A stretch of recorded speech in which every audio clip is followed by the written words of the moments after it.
esta sendo noite de quarta-feira, eu prometi ontem à noite também, ia falar, se o Senhor permitisse, hoje à noite, sobre o tema de a Escritura na parede. Poderíamos pôr semanas no assunto e logo nunca arranhar a superfície, mas tentarei delinear só um pouco dele hoje à noite, pela ajuda do Espírito Santo. E agora, eu quero ler de Daniel, capítulo 5, e versículo 25. E diz assim, esta é a escritura que se escreveu.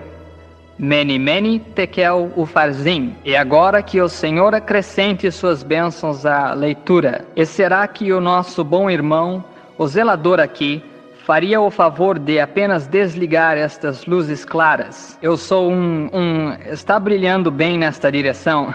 Muito agradecido. Não posso ver a audiência, então quando estou conversando com qualquer pessoa, gosto de olhar para eles no rosto quando estou conversando. Simplesmente parece mais que é um contato pessoal com as pessoas. Agora, estamos confiando ao nosso Senhor hoje à noite, enquanto apenas tentamos fazer uso do meu tempo e falar sobre este tema. Eu sei que é um grande tema, e é um tema de culto evangelístico, e não para a cura divina, mas é para o máximo de cura divina. O corpo mais enfermo que conheço hoje à noite é o corpo espiritual de nosso Senhor Jesus nesta terra, tão dilacerado e quebrantado ao ponto de realmente necessitar de cura divina. Agora, o nosso tema hoje à noite começa na Babilônia. E primeiro, Babilônia foi localizada, a qual ainda está no Sinar, e primeiro ela foi chamada o Portão de Deus, Babel, e mais tarde foi chamada Babilônia, que significa confusão. E Babilônia aparece no começo da Bíblia, em Gênesis, e aparece no meio da Bíblia, e aparece no fim da Bíblia, o último livro, Apocalipse. E sendo que está através de toda a Bíblia, deve estar em existência ainda hoje. E também tudo que está na terra hoje, quanto às coisas espirituais, tal como o Espírito de Deus e o Espírito do diabo, e todas as seitas e tudo que temos hoje no mundo, começaram em Gênesis. Gênesis significa o princípio, e todas essas coisas, ainda que sob outro nome e sob outra forma, mas o mesmo Espírito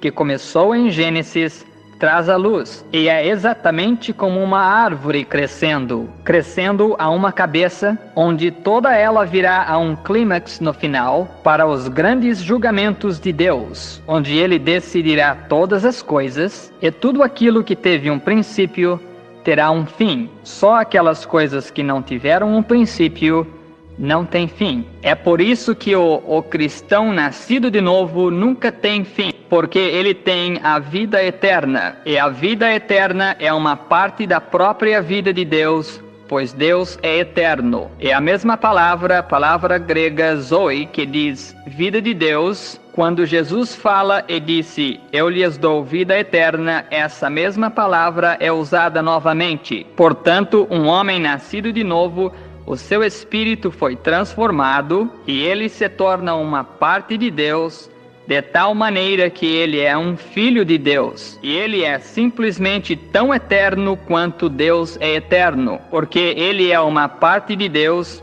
por seu nascimento espiritual. Agora, Babilônia foi fundada por um homem chamado Nimrod, que foi o filho de Cão, um homem muito perverso. E Babilônia foi uma vez a capital do mundo. Quando esta grande cidade foi construída lá, todas as cidadezinhas em volta dela toda pagavam tributo, impostos e tudo mais a esta grande cidade Babilônia. E aí, se você ler em alguns dos livros antigos, tal como as duas Babilônias de Islop, e muitas das histórias antigas, você encontrará que eles tinham todo tipo de doutrinas curiosas aí. Eles tinham uma mulher aí, não consigo lembrar o nome dela no momento, e ela encontrava raízes peculiares e para fora da terra e fazia deuses delas. Acredita-se que esses foram os deuses que Jacó tomou de seu sogro. Alguns desses deuses, de raízes, etc. Apenas pequenos ismos, e destas coisas derivaram estas seitas que vemos no mundo hoje. Se você nota a natureza deles e a natureza destas coisas hoje, é a mesma natureza, de modo que Babilônia ficava bem naquele vale grande e fértil lá, e era rodeado e irrigado pelo rio Eufrates e o Tigre, e foi um grande centro de agricultura. E Babilônia era uma grande cidade, e tem aproximadamente por volta de 120 milhas em volta da cidade, 30 milhas de cada lado, e a torna de 120 milhas de lado a lado. Diz que as ruas na cidade da Babilônia tinham uns 200 pés de um lado a outro. As paredes tinham 80 pés de grossura e praticamente 200 pés de altura. Eles podiam ter corrida de carros de guerra em volta destas paredes, com os carros de guerra. E os portões foram feitos de bronze. E esses portões, então, teriam 200 pés de um lado ao outro. E bem no centro da cidade ficava o palácio, e o palácio era o trono. E através do centro da cidade passava o grande rio Eufrates. Se você nota, é a cidade do diabo, pois é projetada de acordo com a cidade de Deus, como o rio da vida perante o trono. E nesta cidade tinham jardins aéreos grandes, que saíam das paredes em volta. E era uma nação tão grande e poderosa naquele tempo, que tinha açoitado o mundo conhecido, e todo o mundo estava pagando tributo. Tinha progredido além em ciência, e tinha as coisas mais recentes que a ciência podia produzir. Tinha os últimos carros de guerra, os últimos desenhos, as armaduras mais poderosas e o melhor em metais. Foi eminente ao resto do mundo. E então, dentro destas paredes, onde o rei Belsazar foi rei durante o tempo deste evento, sobre o qual estamos falando hoje à noite, rei Belsazar, que a Bíblia diz Nabucodonosor, que foi seu pai, mas verdadeiramente foi o seu avô que ele sucedeu, rei Nabucodonosor. E muitos de vocês se lembram que Nabucodonosor foi o início dos reinos gentios, a cabeça de ouro, e ele tinha entrado em Jerusalém a muitas milhas de distância, e tinha capturado os judeus e os trouxe ao seu reino, e os fez escravos, e eles usaram os seus cientistas, etc., exatamente como a Rússia fez quando entrou na Alemanha. E aí está porque eles têm a bomba atômica, etc. Eles pegaram aqueles cientistas alemães, é por isso que eles estão tão avançados hoje. Eles os capturaram e os levaram para lá. Eles mesmos, eles não tinham, mas foram e conseguiram essas coisas exatamente como Nabucodonosor fez aos judeus. E verificamos que durante este tempo havia um homem justo por nome de Daniel, um profeta do Senhor. Foi tomado em catividade naquele tempo. Ele havia servido como príncipe sobre todos os astrólogos, etc., e os sábios e os magos, no reino do rei Nabucodonosor, e agora Belsazar tinha tomado a direção. Belsazar foi um tipo de homem perverso.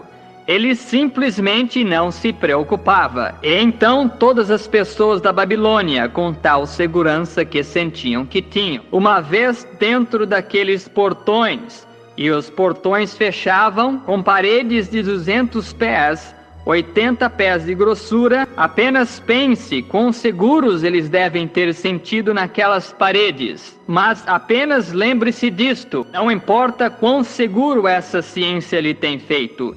Deus lhe descobre quando você peca. Há apenas uma segurança, e é em Jesus Cristo. Agora, como eles sentiram sua grande importância por ser a nação liderante do mundo, uma civilização muito típica, moderna, exatamente como a qual em que vivemos, estes fabulosos Estados Unidos. E eu estou meio incomodado, eu próprio, mas estou receoso de que estamos tomando a mesma atitude que eles tomaram, que sentimos por causa do que temos, o que pensamos, os melhores cientistas e as melhores metralhadoras e as bombas atômicas e os aviões mais rápidos, e temos como que, sendo a nação liderante do mundo, temos de alguma maneira sentido nossa segurança sem Deus. É um padrão muito bonito, e Deus nunca muda. A sua atitude com relação ao pecado é a mesma hoje como foi então, e não há lugar de esconderijo aqui embaixo. Só em Cristo está você seguro. E nesta grande cidade, como eles sentiam que não havia maneira no mundo de um exército algum dia invadir aquela cidade, as grandes e altas paredes e os seus modernos equipamentos, e eles estavam bloqueados do mundo exterior. Mas poucos sabiam que uma nação perversa chamada os Medos e os Persas, que são agora os hindus da Índia, quão poucos sabiam que há muitas milhas estavam cavando um leito para alterar de direção o rio Eufrates,